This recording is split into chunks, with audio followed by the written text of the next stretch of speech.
Carbonica. আমার কথা কি আপনারা বুঝতে পারতেছেন? জি স্যার। মাঝে মাঝে একটু সাড়া দিয়েন,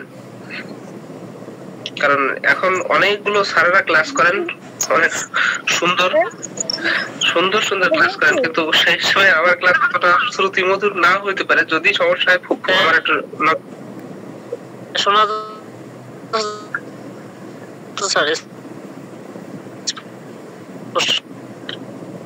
আমাদের রিয়াজুল স্যারের কথা বোঝা যাচ্ছে না, আপনার নেটওয়ার্ক হচ্ছে মেবি।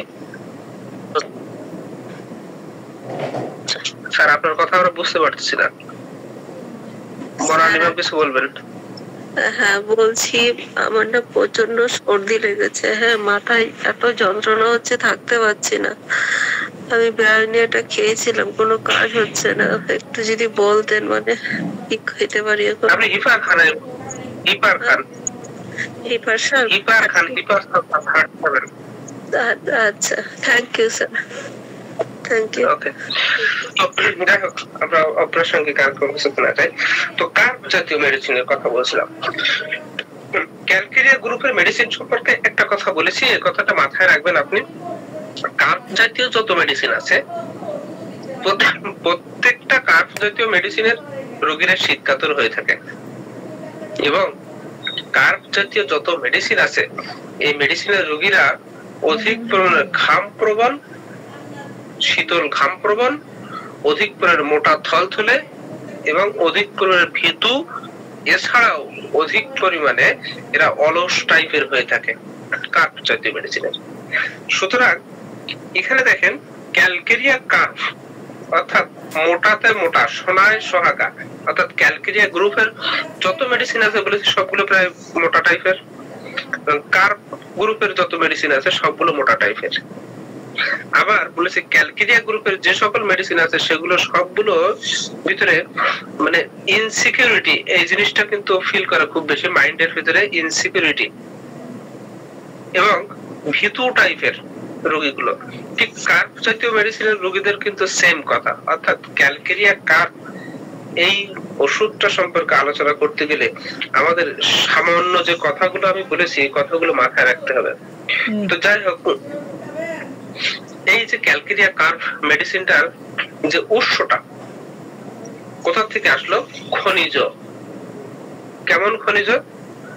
দেখেন আমাদের ঝিনুক, ক্যালকেরিয়া অর্থাৎ ঝিনুক থেকে এর ট্রানজিশন কিন্তু আমরা পেয়ে থাকি, এবং প্রথমে ঝিনুককে গুঁড়া করা হয়, গুঁড়া করার পরে 3x করা হয়, 3x কে আপনার অ্যালকোহল মিশিয়ে পটেন্সিতে রূপান্তর করা হয়। তো এই যে ক্যালকেরিয়া কার্ব, ক্যালকেরিয়া ঝিনুক, ঝিনুকের কথাটা বলা আছে। আমরা ছোটবেলায় দেখতাম যে কোন বাচ্চা যদি অপুষ্ট হইতো, রিকেটস হোক কিংবা অপুষ্ট হোক, এদের দেখতাম যে ঝিনুকে করে দুধ খাওয়াতেন। আমাদের মায়েরা ঝিনুকে করে দুধ খাওয়াতেন। ওই ঝিনুকে করে কেন যে দুধ খাওয়াতেন এর মানে বর্ণনাটা ওই সময় জানি না, কিন্তু পরবর্তীতে দেখলাম যে ঝিনুকের ভিতরে ক্যালসিয়াম, অর্থাৎ এদের ঝিনুককে যখন একটু উত্তপ্ত করা হয়, ঝিনুককে দুধ দিয়ে একটু গরম করে খাওয়ানো হয়, উত্তপ্ত করা হয়, তখন থেকে ওই ঝিনুক থেকে একটা প্রয়োজনীয় উপাদান কিন্তু বের হয়, বের হয়ে দুধের সাথে মিশে যায়, এবং বাচ্চা কিন্তু পান করলে অনেক সময় বাচ্চা তাদের পুষ্টিহীনতা যে জিনিসটা আছে এই পুষ্টিহীনতা থেকে রক্ষা পায়। গ্রামে গঞ্জে দেখা যায় যখন আমাদের আশেপাশে গ্রামে গঞ্জের হাঁস কিংবা মুরগিতে ডিম পাড়তেছে না, কিংবা ডিম পাড়ে, ডিম পাড়ার পরে এদের হয়তোবা ওই খোসটা পাতলা হয়ে যায়, কিংবা ডিম ছোট ছোট হয়ে যায়, ডিমটা পুষ্ট হচ্ছে না, ক্যালসিয়ামের ঘাটতি হয়, তখন দেখা যায় যে গ্রামের মহিলারা ঝিনুক গুঁড়ো করে খাওয়ায়। এর কারণ হচ্ছে ঝিনুকের ভিতরে একটা ক্যালসিয়ামের উপাদান কিন্তু পরিলক্ষিত হয়। তো এই জিনিসটাকে ক্যালকেরিয়া কার্ভকে প্রুভিং করেন ডক্টর স্যামুয়েল হ্যানিম্যান স্যার। পরবর্তীতে এই ক্যালকেরিয়া কার্ভকে সেকেন্ড টাইম প্রুভিং করেন ডক্টর হার্টম্যান, রুমেল এবং স্কেটার। এই চারজন মানুষ কিন্তু পর্যায়ক্রমে এই ক্যালকেরিয়া কার্ভকে প্রুভিং করেন। যদি আমরা মায়াজমেটিক দিকটা দেখি, মায়াজমেটিক দিকটা দেখলে দেখেন আমরা ফার্স্ট গ্রেডের অ্যান্টিসোরিক মেডিসিন হিসেবে আমরা কিন্তু ক্যালকেরিয়া কার্ভকে ধরতে পারি ফার্স্ট গ্রেডের। সেকেন্ড গ্রেডের অ্যান্টিসাইকোটিক এবং সেকেন্ড গ্রেডের অ্যান্টিটিউবারকুলার মায়াজম। সুতরাং এই যে ক্যালকেরিয়া কার্ভ মেডিসিনটা এটা ডিপ অ্যাক্টিং পলিক্রেস্ট মেডিসিন, এবং এই পলিক্রেস্ট মেডিসিন গুলো আপনার খুব বেশি ক্রনিক কেসে ব্যবহৃত হয়ে থাকে। এখন দেখেন আমি আমার চেম্বারে যখন রোগী দেখবো, আমি শত পড়া পড়েও কিন্তু মুখস্থ করে রাখছি কিন্তু রোগী দেখার ক্যাপাসিটি কিংবা রোগী দেখার যে কৌশল, এই কৌশল কিন্তু আমার রক্ত যদি না হয় তাহলে কিন্তু আমি ভালোভাবে রোগী দেখতে পারবো। সুতরাং আমার রোগী দেখার আগে রোগীর আগে দেখতে হবে ফিজিক্যাল স্ট্রাকচারটা কেমন, তার আচার ব্যবহার কেমন, এবং সে কোন গ্রুপের কোন ঔষধের রোগী হতে পারে। এটা কিন্তু আমাদের কেস টেকিং করার আগে একটা মানসিক ভাবে প্রথম দর্শনে কিন্তু এই জিনিসগুলো আমাদের একটু মাথায় গেঁথে নিতে হয়।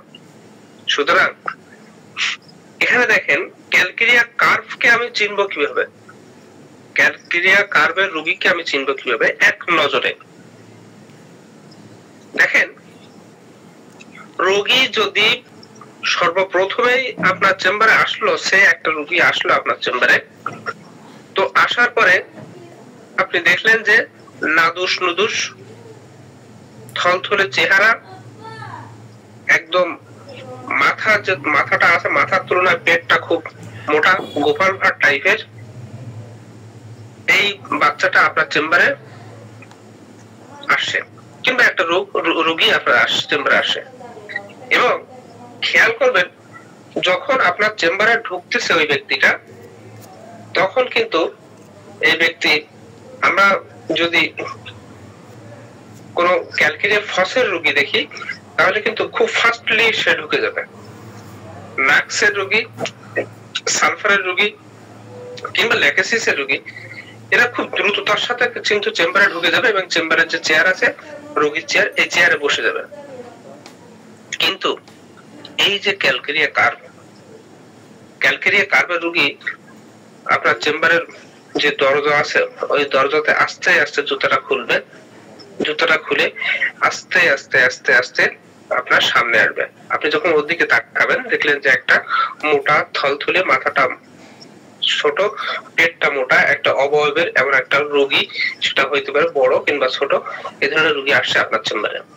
আপনি যখন আপনার দিকে ফিরলো, আপনি তার চোখের দিকে তাকাবেন, দেখবেন একটা মায়াবী ভাব আছে। এরপরে আপনি তারা বললেন যে বসেন। এখন এই যে বসেন কথাটা যখন বললেন, তখন এই রোগী কিন্তু বলবে খুব ধীরে ধীরে আস্তে আস্তে বলবে,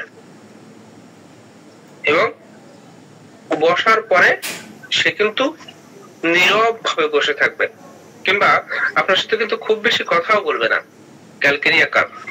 কিন্তু এটা যদি সালফারের রোগী হইতো কিংবা নাক্সভামের রোগী হইতো, যতটা ফাস্টলি সে ঢুকে পড়বে, কিংবা ল্যাকেসিসের রোগী হইলে ঢুকেই সে কিন্তু বিভিন্ন ধরনের কথা বলতে থাকবে।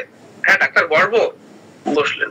তো বসার পরে নাক্স কিংবা সালফার কিংবা ল্যাকেসিস এই ধরনের রোগীগুলো কি হবে, ডাক্তার আপনার বাড়ি কোথায়, ডাক্তার আমার এই সমস্যা সেই সমস্যা, এটা সেটা বলতে বলতে ডাক্তারকে মানে মাথা ছাড়াফালা করে দেয়, বিশেষ করে ল্যাকেসিস কিংবা নাক্স কিংবা সালফার। কিন্তু এই ক্যালকেরিয়া কার্ভ এ কিন্তু একদম ভদ্র, সুস্থ, সুন্দর ভাবে বসে থাকবেন। তো আপনি এই রোগীকে জিজ্ঞাসা করলেন কি সমস্যা, এই রোগীর কি সমস্যা, এই সমস্যার আগে যদি আপনি খেয়াল করেন তার ফিজিক্যাল যে স্ট্রাকচার আছে, এই স্ট্রাকচার সহ সে মানে সমস্যাগুলো তো বললো, হয়তোবা তার হইতে পারে ডিসেন্ট্রি প্রবলেম, হইতে পারে তার কোনো টিউমার, হইতে পারে যেটা হোক, কিন্তু কেস টেকিং করার সময় কিন্তু আপনি এই জিনিসটা খেয়াল করবেন যে তার, সে বলবে কিংবা তার গার্ডিয়ান যদি থাকে সে বলবে, বিশেষ করে শিশুদের, যে আমার এই বাচ্চাটা ছোটবেলা থেকে সবকিছুতে ডিলে, অর্থাৎ দেরি জিনিসটা তার ভিতরে একদম ওতপ্রোত ভাবে জড়িত হয়েছে। এখন দেরি বলতে কি কি দেরি দেখেন, তার এই যে হাঁটা চলা, বসা দেরি, কথা বলা দেরি। ডাক্তার সাহেব, আমার এই ছেলেটার কিংবা মেয়েটা ছোটবেলার থেকে দাঁত উঠতে কিন্তু দেরি হয়েছে। ডাক্তার সাহেব, আমার বাচ্চাটা এ কিন্তু লিখতে, পড়তে কিংবা কোনো যদি কথা বলি, যে কোনো একটা কথা বলি, ও বুঝতেও দেরি করে। বিধায় দেখেন, আমি বলতে প্রথমে যে কথাটা বলেছি যে রোগী ক্যালকেরিয়া কার্ভের রোগী চেম্বারে আসছে, কিন্তু আস্তে আস্তে হেঁটে কিন্তু চেম্বারে আসছে, দেরি করে আসছে। সুতরাং তার জীবনের যতগুলো কথা আছে সবকিছুতেই দেরি, এই কথাটা কিন্তু ওতপ্রোত ভাবে জড়িত। এবং এদের রোগীদের, বিশেষ করে ক্যালকেরিয়া কার্ভের রোগী, এই ক্যালকেরিয়া কার্ভের রোগী একটা স্ক্রুফুলা ধাতুর, হাইড্রোজেনাইট ধাতুর, কিংবা যেটাকে বলি আমরা শ্লেষ্মা প্রবণতা, এই শ্লেষ্মা প্রবণতা এই ধাতুর কিন্তু হয়ে থাকে ক্যালকেরিয়া কার্ভ। অর্থাৎ সামান্য ঠান্ডা, সামান্য গরম এদের সহ্য হয় না, যাকে আমরা সিসিভিই এই কথাটা বলে থাকি। সামান্য ঠান্ডা সহ্য হবে না, সামান্য গরমও সহ্য হবে না, হঠাৎ করে করে তারা কিন্তু সর্দিতে, কিংবা আমাদের যে লিম্ফ নোডস গুলো আছে, লিম্ফ নোড গুলো কিন্তু ফুলে যাওয়ার টেন্ডেন্সি, কিংবা আমাদের শরীরের যে সকল গ্ল্যান্ড গুলো আছে, গ্ল্যান্ড গুলো ফুলে যাওয়ার টেন্ডেন্সি, এই ধরনের টেন্ডেন্সি কিন্তু থাকে।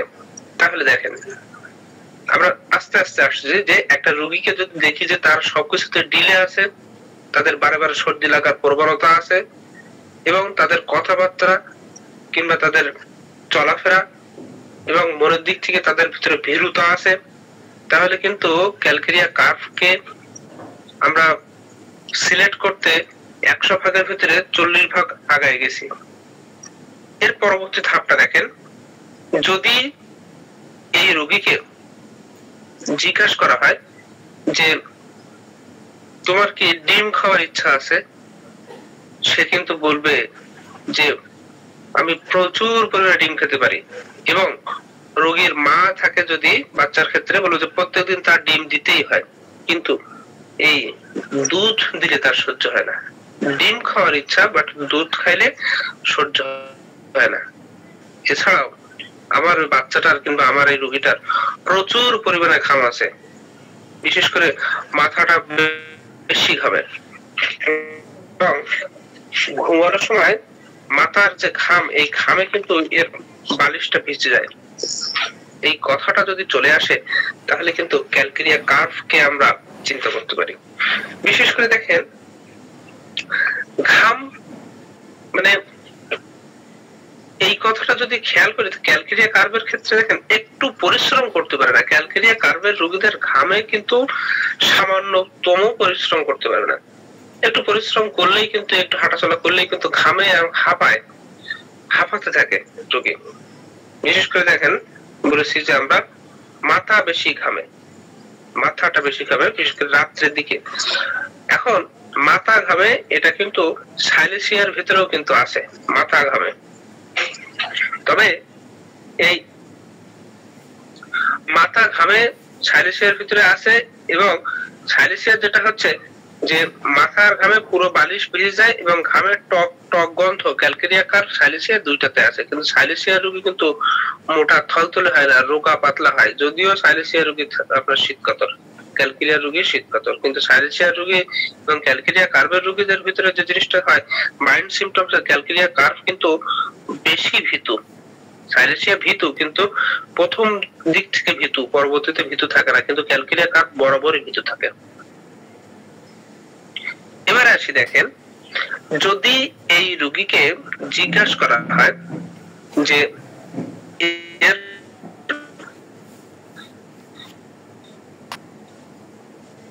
যে স্রাব গুলো আছে, যেমন প্রস্রাব, পায়খানা, বমি কিংবা অন্যান্য যে সকল স্রাব গুলো আছে কেমন, তখন কিন্তু রোগী কিংবা রোগীর যে গার্ডিয়ান আছে সে কিন্তু বলবে যে তার সকল স্রাব গুলো টক টক গন্ধ, যেটা আমরা হিপাস সালফার কিংবা রিউমের ভিতরে পাই।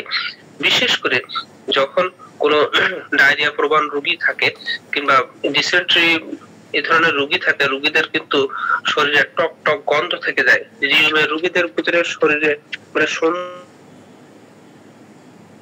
পরেও কিন্তু টক টক গন্ধ থাকে রিউম, সেই সাথে সাথে ক্যালকেরিয়া কার্ভ।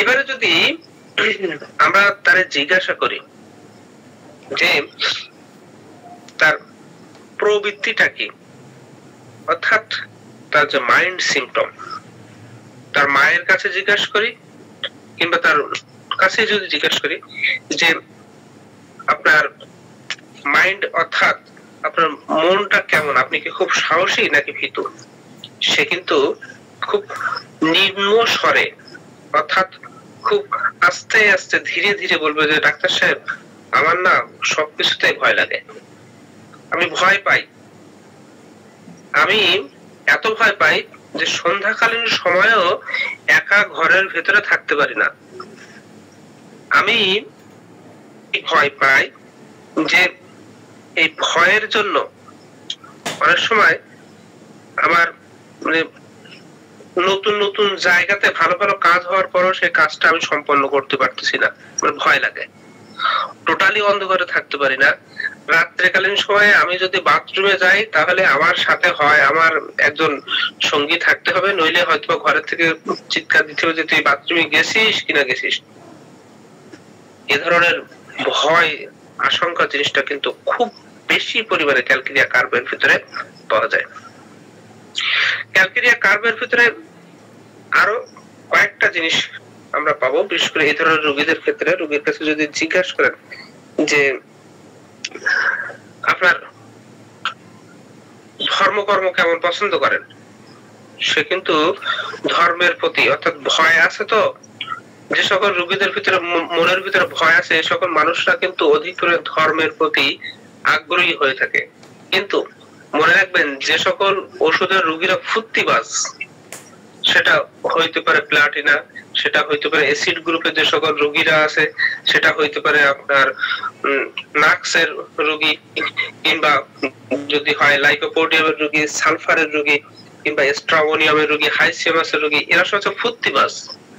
বিধায় এই ফুর্তিবাজ মেডিসিনের রোগীরা ধর্মকর্মের প্রতি প্রথম জীবনে কখনোই থাকে না, মানে লিপ্ত থাকে না। ধর্মকর্ম মানতে হয়, মানবো, না হলে মানবো না, দুনিয়াটা ফুর্তি করে দেবো, এ ধরনের হয়। কিন্তু যে সকল রোগীদের ভিতরে দেখবেন মাইন্ড সিমটমের ভিতরে দেখবেন যে ভীতি কাজ করতেছে কিংবা ভয় লাগে, সবকিছুতে ভয় লাগে, এরা কিন্তু খুব বেশি ধর্মপ্রিয় হয়ে থাকে। বিধায় ক্যালকেরিয়া কার্ভের রোগীকে আপনি যখন জিজ্ঞাসা করবেন তখন কিন্তু বলবে যে ধর্মের প্রতি আমার অন্ধ বিশ্বাস আছে, অর্থাৎ ধর্মকে আমি খুব বেশি আমার মনের ভিতরে লালন করি। এছাড়াও যদি আপনি খেয়াল করেন যে এদের এই ক্যালকেরিয়া কার্ভের রোগীকে যদি বলেন যে ভাই আপনার কি ঠান্ডা লাগার প্রবণতা আছে, সে কিন্তু বারবার বলে ঠান্ডা লাগে, কিংবা আমার যে সকল গ্ল্যান্ড গুলো আছে, বিশেষ করে ঘাড়ের যে গ্ল্যান্ড গুলো আছে, লিম্ফ নোড যেগুলো আছে, এগুলো কিন্তু ফোলার প্রবণতাটা আছে, আমি বারবারই বলেছি আগে। এবং শরীরে যেহেতু সাইকোসিস মায়াজমের একটা প্রাদুর্ভাব আছে, বিধায় তাদের শরীরে কিন্তু বিভিন্ন ধরনের উদ্ভেদ, সেটা আচিল হইতে পারে, সেটা আপনার টিউমার হইতে পারে, কিংবা যে কোনো ধরনের উদ্ভেদ কিন্তু শরীরের উপরে উঠতে পারে। কিলয়েড কিন্তু ক্যালকেরিয়া কার্ভের রোগীদের ভিতরেও দেখা দিতে পারে। অর্থাৎ বিভিন্ন ধরনের গ্ল্যান্ড ফ্লো প্রবৃত্তি, এ ধরনের কিন্তু প্রবৃত্তি কিন্তু দেখা দিতে পারে ক্যালকেরিয়া কার্ভের ভিতরে। তো কথা হচ্ছে যে ক্যালকেরিয়া কার্ভকে চিনতে গেলে আমাদের এই যে কথাগুলো বলতেছি, ছোট ছোট কথাগুলো, এগুলো কিন্তু আমাদের মাথায় রাখতে হবে। এখন দেখেন এই যে ক্যালকেরিয়া কার্ভ, এই ক্যালকেরিয়া কার্ভ এবং ক্যালকেরিয়া ফস এই দুইটা রোগীর একটু চেনার উপায়টা আমি বলি, তারপরে পরবর্তী আলোচনাতে যাব। দেখেন, এই ক্যালকেরিয়া কার্ভ এবং ক্যালকেরিয়া ফস এই দুইটা লক্ষণ প্রায় একই, এই দুইটার লক্ষণ।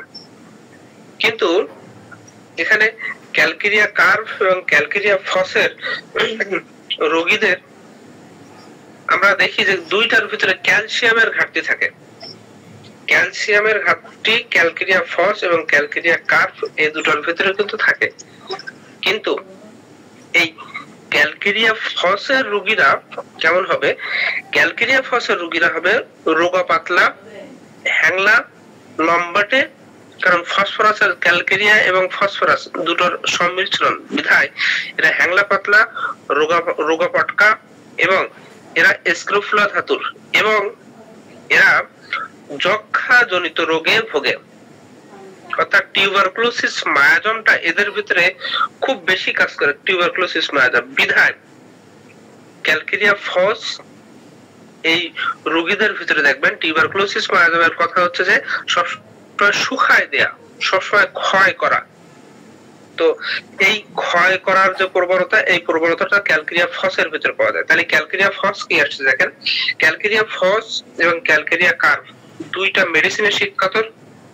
এবার ফিজিক্যাল স্ট্রাকচারের দিকে হচ্ছে ক্যালকেরিয়া কার্ভ মোটা তাজা, থলথলে এবং আপনার স্ক্রোফুলা ধাতুর। এছাড়াও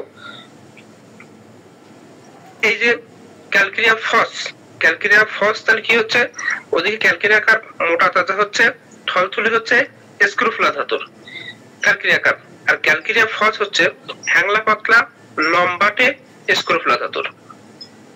এবার ক্যালকেরিয়া ফসের ভিতরে টিউবারকুলোসিস মায়াজমের প্রাদুর্ভাব বেশি বিধায় এদের ভিতরে ক্ষয়জনিত দোষ খুব বেশি থাকে, বিধায় তাদের শরীরে যে সকল হাড়গুলো আছে হাড়গুলো ক্ষয় হওয়ার প্রবণতা কিন্তু দেখা যায়।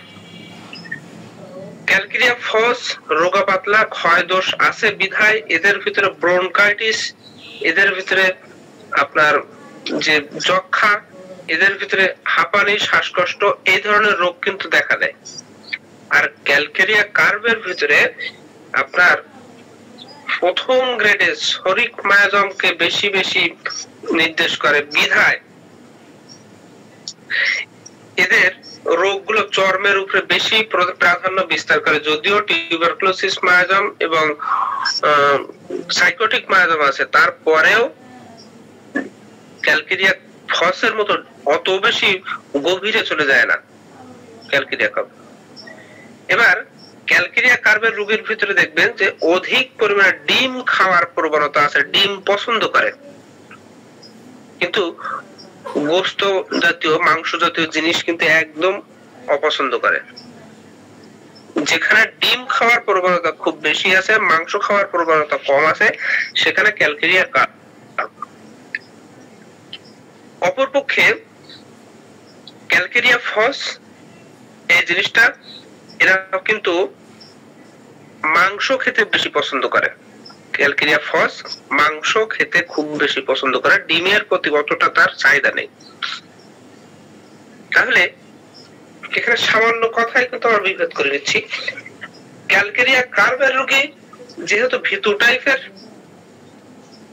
এবং ক্যালকেরিয়া কার্ভের রোগী মোটা থলথলে বিধায় এদের নড়ন চড়ন কম, নড়তে চড়তে চায় না বিধায় তারা বাইরে কিন্তু বেড়াতে চায় না, বাইরের জগৎটাও কখনো দেখতে চায় না।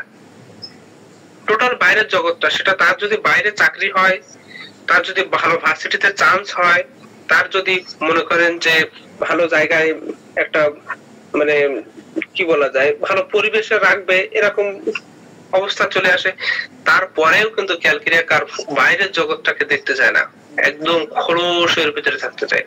কিন্তু টিউবারকুলোসিস মায়াজম অর্থাৎ এই মায়াজম যাদের শরীরে একবার ভর করেছে তারা কি আর এক জায়গায় বসে থাকতে পারে? সবসময় পরিবর্তন করতে চায়, ঘুরে বেড়াতে চায়, বিভিন্ন স্থান বিভিন্ন জায়গায় ঘুরে বেড়াতে চায়। তাহলে দেখেন ছোট ছোট কথায় আমরা ক্যালকেরিয়া কার্ভ এবং ক্যালকেরিয়া ফস দুইটা মেডিসিনকে আমরা কিন্তু বিভক্ত করে নিলাম, এবং কেস টেকিং করার সময় ক্যালকেরিয়া কার্ভ এবং ক্যালকেরিয়া ফসের লক্ষণগুলো কিন্তু আমাদের সামনে অনেক সময় জটলা পাকায় দেয়। কিন্তু এই যে কথাগুলো বললাম, এই কথাগুলো কিন্তু আপনি অবশ্যই অবশ্যই মাথায় রাখবেন। এবার আসি আমরা যে লোকেশন বেস। আপনারা বিরক্ত হচ্ছেন না তো?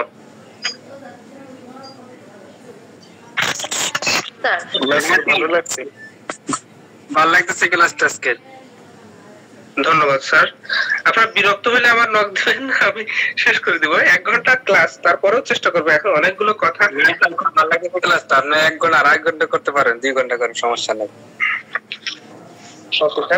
ধন্যবাদ। তো যেটা আমি যে কথাগুলো বলছিলাম, যে এই যে ক্যালকেরিয়া কার্ভ, এই রোগীদের ভিতরে যে প্রবণতা, অর্থাৎ লোকেশন বেস, লোকেশন অনুযায়ী আমরা যে সকল ওষুধগুলো ব্যবহার করে থাকি, বিশেষ করে দেখেন ডিলে কথাটা আমরা আগেই বলেছি। বিশেষ করে বাচ্চাদের যখন দাঁত ওঠার সময় হয়, বাচ্চাদের হাঁটার সময় হয়, এই সময়টা, অর্থাৎ আমরা দেখি যে 9 মাসে এসে বাচ্চার দাঁত ওঠা শুরু হয়, 7 মাস, 8 মাস, 9 মাস এর ভিতরে শুরু হয়ে যায়। কিন্তু ক্যালকেরিয়া কার্ভ এই মেডিসিনটার বাচ্চাদের কিন্তু দাঁত ওঠা হয়তোবা 1.5 বছর 2 বছর চলে যেতে পারে দাঁত উঠতে। ভালোভাবে হাঁটতে পারে না, হাঁটতে শেখে না, কিংবা ভালোভাবে কথা বলতে পারে না, কিংবা যদি সে স্কুলে যায়, স্কুলে যে 5 বছর 6 বছরের বাচ্চা, তার লেখার কথা, 5 বছর 6 বছরের বাচ্চা কিন্তু সরে আ এই কথাগুলো কিন্তু লেখার কথা, কিন্তু এই সরে আ এই জিনিসটা তার ভিতরে কিন্তু ঢোকে না। তার কারণটা হচ্ছে তার ভিতরে সর্বসময়ে খর্বতা, যেটা ব্যারাইটা কার্ভের ভিতরে আছে, খর্বতা, অর্থাৎ মেন্টালি, ফিজিক্যালি এদের দুইটা দিক থেকে তাদের খর্বতা আছে, এবং এরা কোনো কিছুই মনে রাখতে পারে না। তার কারণ কি? এদের ডিলে আছে। কিসের ডিলে? দেখেন, এই এদের যে মস্তিষ্ক, ক্যালকেরিয়া কার্ভের যে মস্তিষ্ক, এই মস্তিষ্কটাও কিন্তু সঠিক সময়ে কাজ করে না, সঠিক সময়ে কিন্তু প্রকাশ পায় না। বিধায় ওর যখন 10 বছর বয়স, কিংবা 9 বছর, 8 থেকে 10 বছর বয়স, তখন ক্লাস 4-5 এ পড়ার কথা, কিন্তু ওই বাচ্চাটা কিন্তু 8-9 বছর 10 বছর বয়সে কিন্তু ক্লাস 4-5 কে চিনতে পারে না, হয়তো 2-3 তে পড়ে। তারপরেও ওর কলম দিলে সে লিখতে পারবে না, সে পড়তে পারবে না, সে বলতে পারবে না। অর্থাৎ অগা যে ছাত্রটা, সেটা হচ্ছে ক্যালকেরিয়া কার্ভ। এবং এমনও দেখা যাচ্ছে যে ওই যে পেছনে বসে আছে একটা মোটা তাজা একটা ছেলে, স্কুলের পেছনে বসে আছে, কোনো কিছুই পারে না, কোনো কিছুই বলে না, সবসময় চুপচাপ বসে থাকে। গরমকালের সময় সে ঘেমে একাকার হয়ে যাচ্ছে। এই ছেলেটা কিন্তু ক্যালকেরিয়া কার্ভের। আমার গ্রামের যে ছেলেটা থাকবে মোটা তাজা, থলথলে, মাথার মানে শরীরটা অধিক পরিমাণে ঘাম প্রবণ, টোটালি সারাদিন কোনো কাজ করে না, সবসময় তার ফ্যামিলি ওরিয়েন্টেড হয়ে থাকে, ফ্যামিলিতে সবসময় চলতে থাকে, এই ছেলেটা কিন্তু ক্যালকেরিয়া কার্ভ। এটা আমাদের মাথায় রাখতে হবে। বিধায় দেখেন, এদের সকল কিছুতে ডিলে, আপনি যে জায়গায় যে রোগীটাতে ডিলে কথাটা পাবেন, সেই জায়গাটাতে কিন্তু ক্যালকেরিয়া কার্ভ এবং ক্যালকেরিয়া ফসকে কিন্তু আগে ভাগে চিন্তা ভাবনা করবেন। আর যেখানে অপরিপূর্ণতা, মাথায় রাখবেন, কিন্তু ডিলে, দেরি কিন্তু পরবর্তীতে সপুষ্ট হচ্ছে।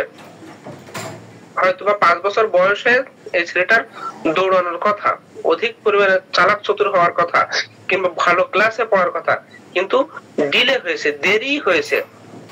সে ওই সময়টাতে ওই ক্লাসে পড়তে পারেনি, কিন্তু 5 বছর 6 বছর 7 বছর পরে যে দেখা গেল যে ছেলেটা আস্তে আস্তে তার মানসিক বিকাশ হচ্ছে, দাঁত উঠতেছে, হাঁটতে পারতেছে, কিংবা যে ধরনের অন্য আদার্স যে সকল অ্যাক্টিভিটিস গুলো আছে, এই অ্যাক্টিভিটিস গুলো ডে বাই ডে ইনক্রিজ হচ্ছে, ডে বাই ডে ডেভেলপ হচ্ছে। এই জায়গাতে আস্তে আস্তে ক্যালকেরিয়া কার্ভ কিন্তু যে জায়গাতে খর্বতা ল্যাক আছে, যে জায়গাটাতে টোটালি আর ওই ল্যাকটা পূরণ হচ্ছে না, ওই জায়গাটাতে কিন্তু ব্যারাইটা কার্ভ। তাহলে ক্যালকেরিয়া কার্ভ এবং ব্যারাইটা কার্ভ দুটো কিন্তু মাঝে মাঝে আমাদের মিশ্রণ ঘটে যায়। যে আমরা দেখেছি যে ল্যাক আছে কিংবা কম আছে, সেই জায়গাতে কিন্তু আমরা অনেক সময় দেখা যায় যে ক্যালকেরিয়া কার্ভ ব্যবহার করেছি, কিংবা হঠাৎ করে দেখা গেল যে ক্যালকেরিয়া কার্ভের রোগী কিন্তু ব্যারাইটা কার্ভ ব্যবহার করেছি। কিন্তু এটা না, যেখানে দেখবো যে খর্বতা, সেই খর্বতাটা পূরণ হচ্ছে না, হয়নি, অনেকদিন যাবত হয়নি, এই জায়গাটাতে হচ্ছে ব্যারাইটা কার্ভ। আর যেখানে দেখবো যে পূরণ হয়ে যাচ্ছে, ডে বাই ডে ইনক্রিজ হচ্ছে, কিন্তু ডিলে হয়ে গেছে, যে সময়টাতে হওয়ার কথা ওই সময়টা না হয়ে আস্তে সামনের দিকে হয়েছে, এই জায়গাটাতে হচ্ছে আপনার ক্যালকেরিয়া কার্ভ।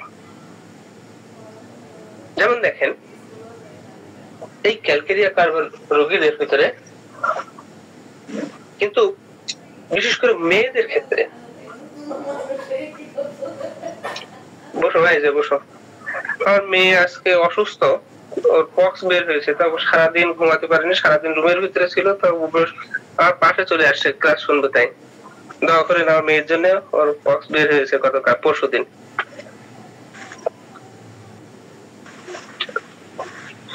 তো এখানে পিরিয়ডের কথাটা আমরা বলেছি, দেখেন এই পিরিয়ডের কথাটা এখানে নির্দিষ্ট সময়ে একটা মেয়ের পিরিয়ড হওয়ার কথা হচ্ছে 11 বছর 12 বছর, বাংলাদেশি যে ওয়েদার, এই ওয়েদার অনুযায়ী 12 বছর 13 বছর থেকে 11 বছর থেকে শুরু হয়েছে, 11 12 13।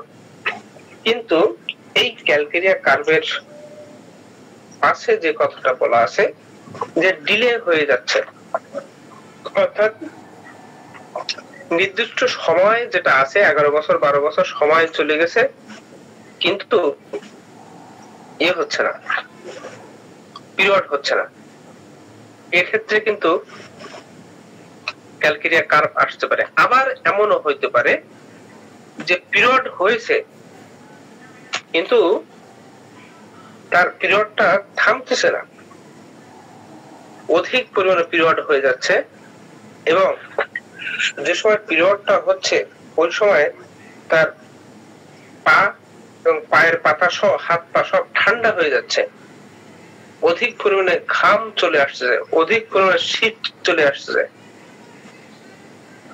এবং এই পিরিয়ডটা বন্ধ না হয়ে অনেক সময় দেখা যাচ্ছে যে তার দীর্ঘদিন পিরিয়ডটা চলতেছে, এবং আল্ট্রাসাউন্ড করা হলো, আল্ট্রাসাউন্ড রিপোর্টে দেখা যাচ্ছে তার ওভারিতে সিস্ট দেখা দিয়েছে, যেটাকে আমরা ওই পানি যে টিউমার আমাদের গ্রাম্য ভাষা বলে পানি টিউমার, কিংবা চকলেট সিস্ট।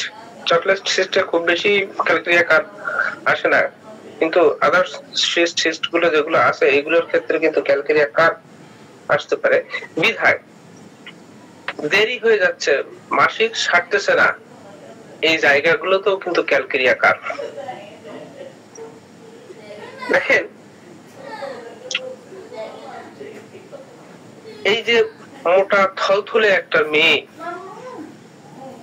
কিংবা এই মোটা থলথলে একজন মহিলা যাদের পিরিয়ডটা ঠিক মতো হচ্ছে না, আবার যখন হচ্ছে তখন থামতেছে না, দেরি হয়ে যাচ্ছে, ওই পিরিয়ড সারতে দেরি হচ্ছে, আবার পিরিয়ড হইতে দেরি হচ্ছে, এই সকল মহিলাদের অনেক সময় দেখা যায় যে প্রচুর পরিমাণে সাদা স্রাব হয়, ঘন সাদা স্রাব হয়, যা অধিক পরিমাণে ক্ষতকর যাকে বলা হয়। এবং বিশেষ করে যারা অল্প বয়সী মেয়ে, এদের অধিক পরিমাণে সাদা স্রাব হয়, সেই সাথে সাথে প্রচুর পরিমাণে শীত লাগে। যখন সাদা স্রাব হয় প্রচুর পরিমাণে শীত লাগে, এবং এই সাদা স্রাবের তাগিদে ওই স্রাবটা আপনার অধিক পরিমাণে দুর্গন্ধযুক্ত, টক গন্ধযুক্ত, আবার কখনো কখনো দেখা যায় চুলকানি যুক্ত যদি থাকে, সেক্ষেত্রে কিন্তু ক্যালকেরিয়া কার্ভ চলে আসে।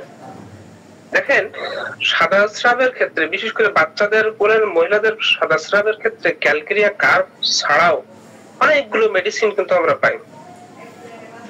যেমন দেখুন বোরক্স আছে, গ্রাভাটিস আছে, অ্যালুমিনা আছে, কিংবা শিফিয়া আছে, এ ধরনের মেডিসিন গুলো পাই।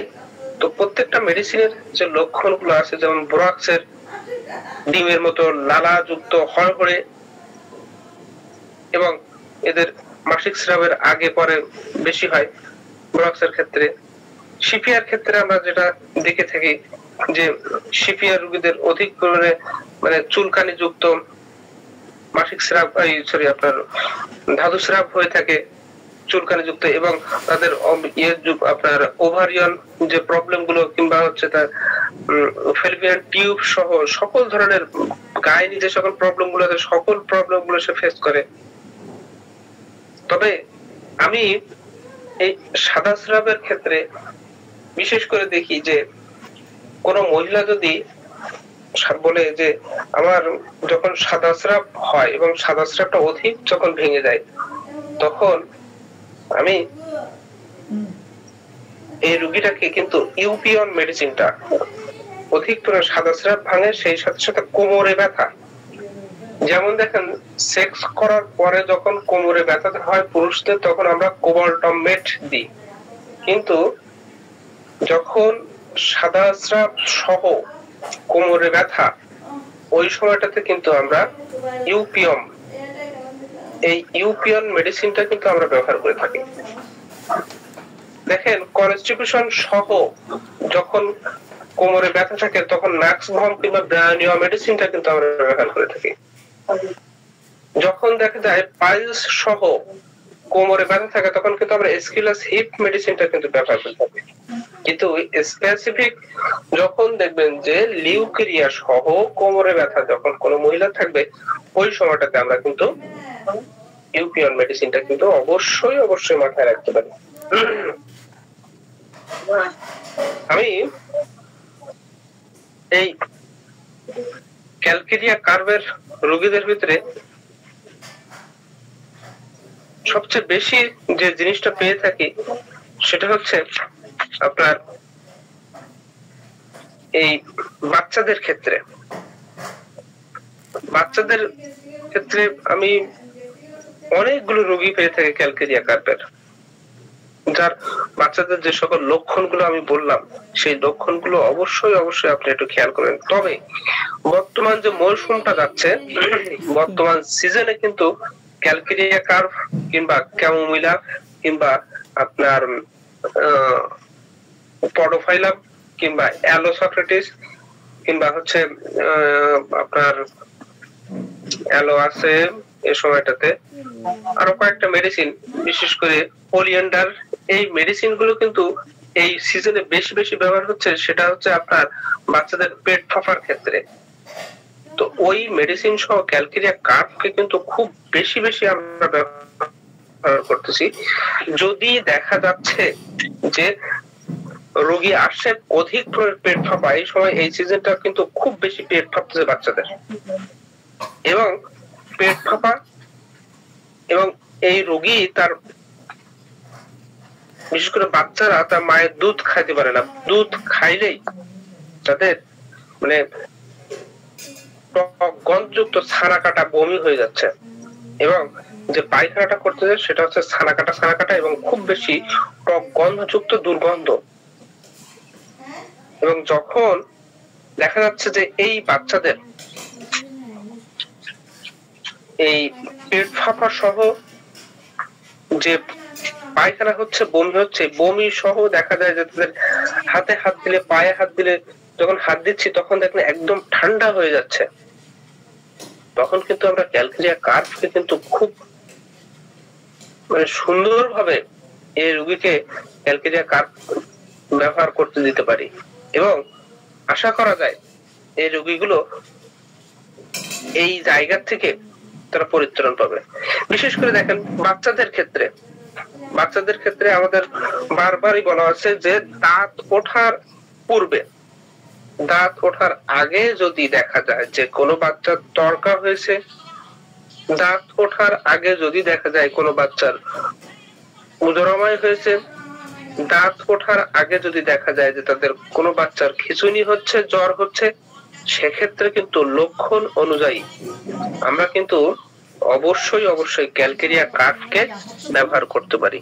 তবে পাশে যে কথাগুলো বলেছি যে তাদের অবশ্যই ক্যালকেরিয়া কার্ভের যে স্ট্রাকচার, অবশ্যই তাদের যে এইচসিআর কিংবা তাদের যে ফিজিক্যাল মেন্টাল যে সকল লক্ষণগুলো আছে, তাদের খাওয়া দাওয়ার যে লক্ষণগুলো আছে, সেই লক্ষণগুলো কিন্তু অবশ্যই আমরা খেয়াল করব।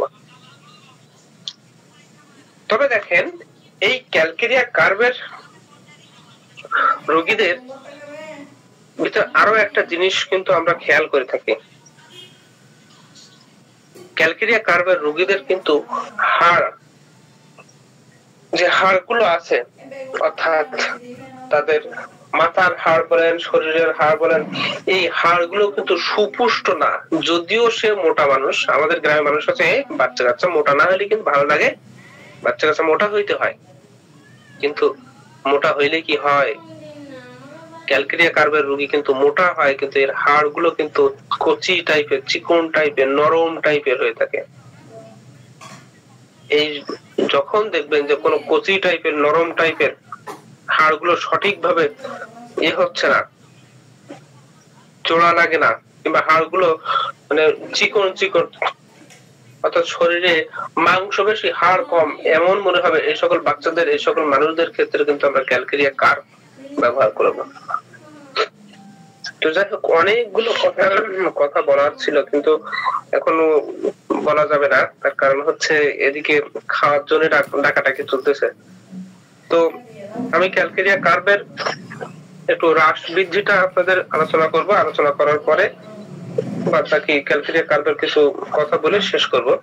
তো দেখেন, এই ক্যালকেরিয়া কার্ভের আমরা পছন্দের যে কথাগুলো বলেছিলাম, এই পছন্দের কথাগুলো কিন্তু মাথায় রাখা দরকার, কারণ এটা গুরুত্বপূর্ণ বিষয়।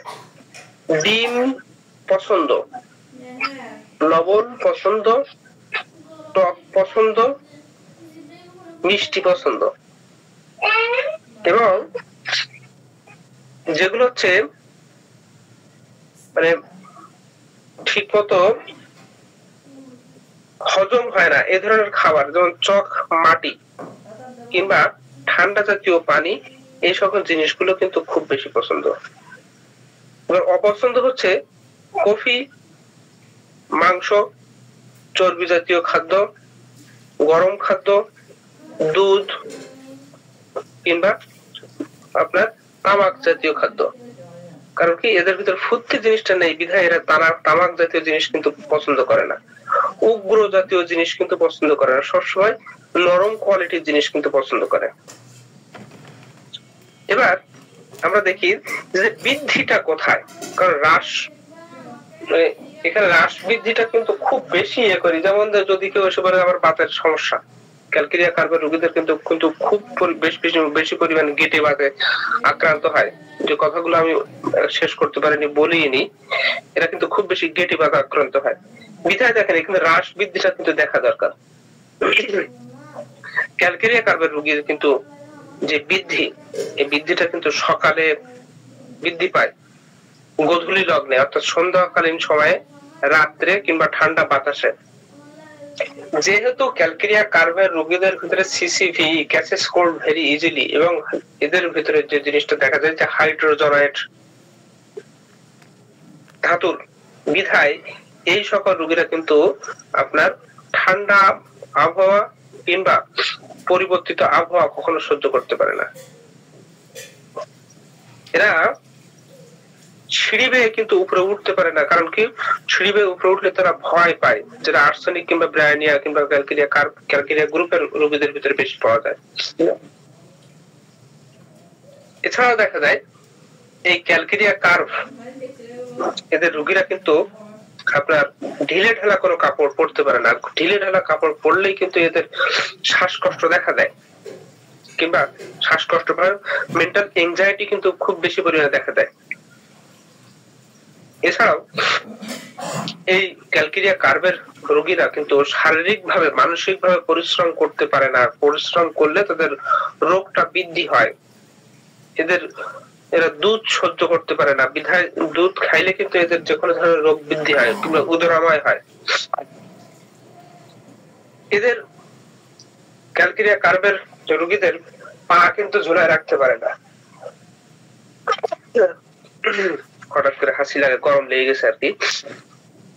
পা ঝুলায় রাখতে পারে না, পা ঝুলায় রাখলে কিন্তু তাদের পায়ে ব্যথা হয়, বিধায় তাদের পা ঝুলায় রাখলে কিন্তু বৃদ্ধি হয়।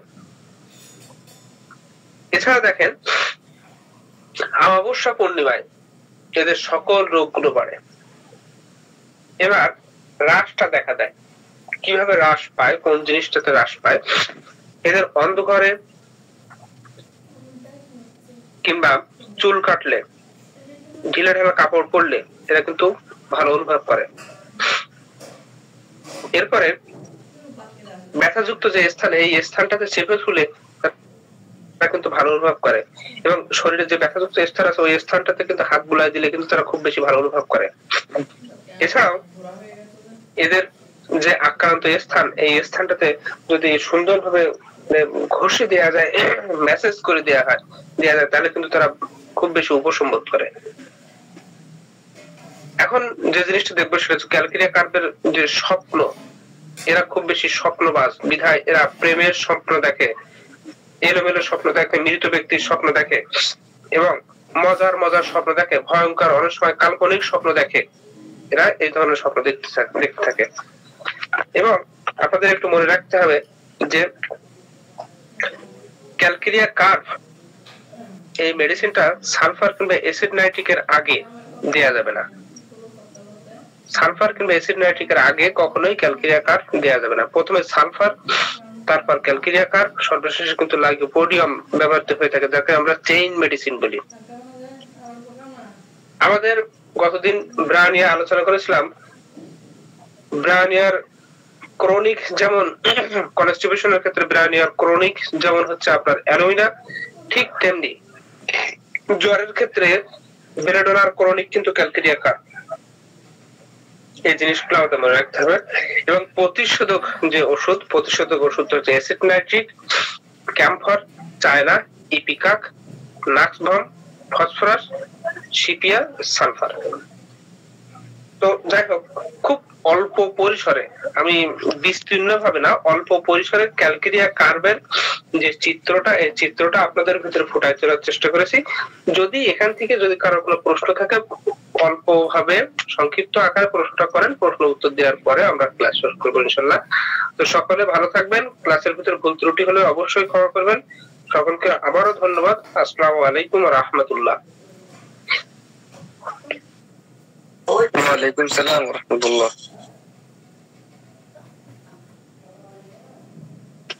কারো কোনো প্রশ্ন আছে? বুঝতে কোথাও সমস্যা হয়েছে কিনা?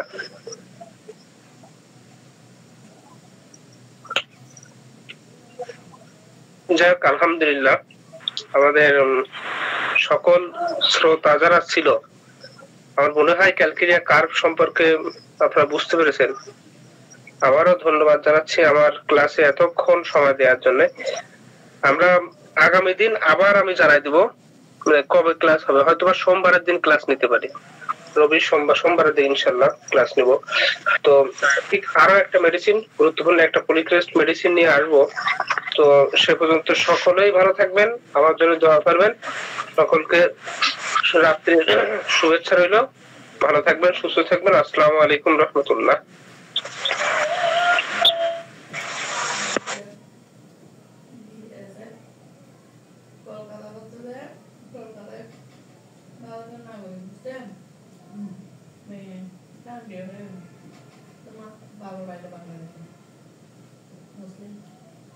মাকে বলতে মা বলতে